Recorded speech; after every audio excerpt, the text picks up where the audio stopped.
How often do your kids poop? If your answer is not enough, then I have good news.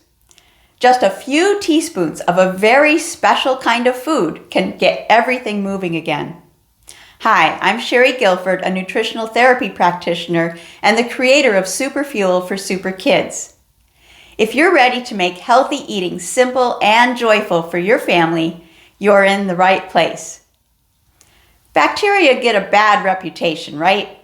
They're to blame for infections and sickness and the need for antibiotics. But not all bacteria are bad. Fast fact, trillions, yes, I said trillions, of bacteria and fungi and viruses live inside your kid's gut, mostly in their intestines. Fortunately, the majority of these microbes help your kids stay healthy. In fact, the gut is now called the second brain because it controls just about everything.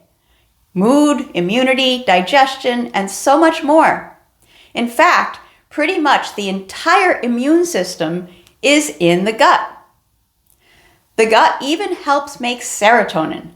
Those are the feel-good neurotransmitters, right, that you want your kids to have.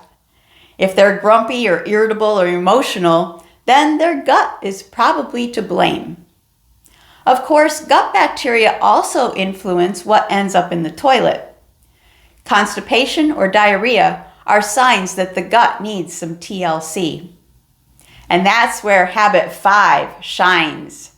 When your kids consume the Ks, they'll be happier because their gut bacteria are happier. So what are the Ks? They're fermented foods packed with beneficial bacteria.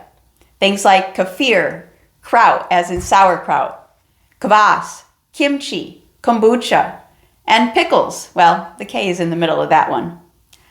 These foods contain living, helpful bacteria.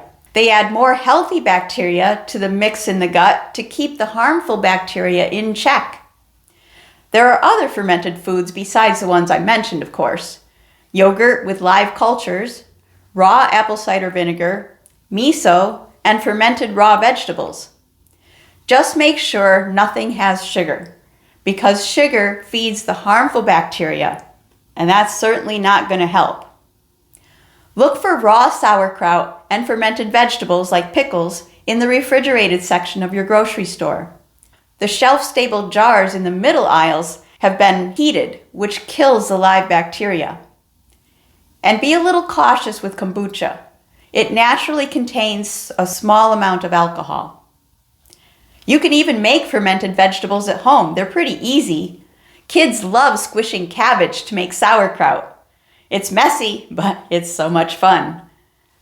Quick note, when kids first start eating fermented foods, they might experience some short-term symptoms like bloating or itching or a runny nose, even a mild headache. This is from the harmful bacteria starting to die off, similar to a histamine response. So just start super slow, like a teaspoon of sauerkraut juice, not even the cabbage, maybe just a few sips of kefir or a spoonful of beet kvass. And that's it. You just mastered Super Fuel habit number 5, consume the Ks. And don't forget to download your free Super Fuel habits tracker in the link below. And if you notice improvements in your kids' bathroom habits, please tell us in the comments. Remember, it's delicious at the table.